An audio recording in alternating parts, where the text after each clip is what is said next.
শুভ সকাল, good morning friends. তোমরা সবাই কেমন আছো? ভালো আছো? আমিও ভালো আছি। শুভ মহাসপ্তমীর শুভেচ্ছা জানিয়ে আজকে একটা রেসিপি শুরু করলাম। চলো দেখে নাও, একটা ইউনিক একটা রেসিপি। আমরা মা, ঠাকুমা, দিদিমারা তো অনেক রকমই এত বছর ধরে নিমকি খেয়ে এসেছি, তাদের বানানো নিমকি। তো খুবই তো ভালো লাগতো ওই নিমকি, মানে পুজো আসবে আর নিমকি বানাবো না, হয় না।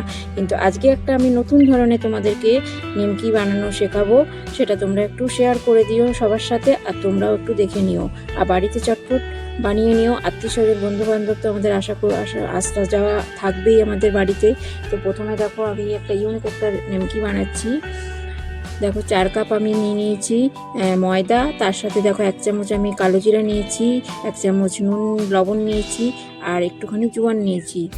নিয়ে পরে তারপরে দেখো তেল দিয়েছি, দেখো 1 বাটি পরিমাণ, মানে 100 গ্রামের মতন তেল দিয়েছি 4 কাপ বাটির ময়দা অনুযায়ী।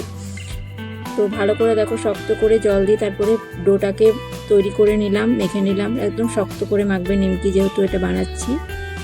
আর একটুখানি কালো জিরে জোয়ানটা দিলে একটু আমাদের মানে জোয়ানটাও ভালো লাগে, আর খেয়ে পরে যে একটা আমাদের অ্যাসিডিটি হয় সেটাও হবে না।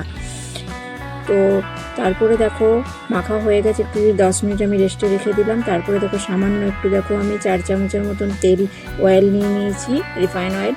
তার মধ্যে দেখো 2 চামচ আমি ময়দা নিয়েছি। একটা ব্যাটার, একটা ভালো করে লিকুইড একটা ব্যাটার তৈরি করে নেব, একদম লিকুইড, এরকম বেশি শুকনো শুকনো হবে না, এরকম ফিটনেস থাকবে ব্যাটারটা। 2 চামচ ময়দা নিয়ে করবো, দিয়ে করে নিয়েছি, এটা রেখে দেওয়া হলো। তারপরে দেখো যে ডোটা বানিয়েছি সেখান থেকে একটা বড় একটা গোলা বানিয়ে আমি একদম ভালো করে এটা বড় করে একদম বেলে নিলাম। আর এরকম পাতলার মতন রাখতে হবে, বেশি মোটাও না বেশি পাতলাও না। তারপরে দেখো আমি একটা জলের বোতলের ঢাকনা নিয়েছি, সেই ঢাকনা দিয়ে কেটে কেটে গোল গোল করে আমি গোটা রুটিটায় যতগুলো পিস হবে গোল গোল ততগুলো আমি করে নিচ্ছি। এরকম করে যে কোনো ঢাকনার করবে, আর যেরকম সাইজে তোমরা করতে পারো। তারপরে দেখো একটা একটা করে আমি গোলে নিচ্ছি। নিয়ে পরে দেখো যে ব্যাটারটা আমি ময়দা দিয়ে তৈরি করেছিলাম সেটা 1 চামচে অল্পখানি সামান্য 1-2 ফোঁটার মতন দিচ্ছি। আর এক একটা করে আমি তার উপরে আমি রুটি ময়দার যে গোলটা করেছিলাম সেটা আমি এক একটা করে চাপাতে থাকছি।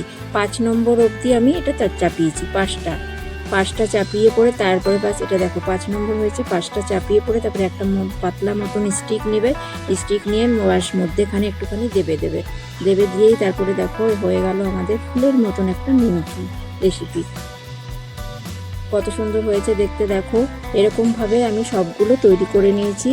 5টা মতন গোল যে আমি বানিয়েছিলাম ঢাকনা দিয়ে, সেটা 5টার মতন দেবে, তো এরকমভাবে হয়ে যাবে। একের পর চাপাবে আর তার উপরে একটু করে ওই ব্যাটারটা দিবে তেলে।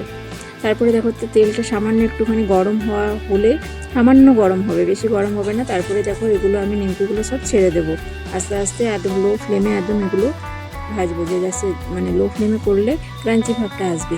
এটা বন্ধু বান্ধবের সাথে একটু শেয়ার করে দেবেন, খুবই মজাদার একটা নিমকি, দেখতেও অসাধারণ একদম।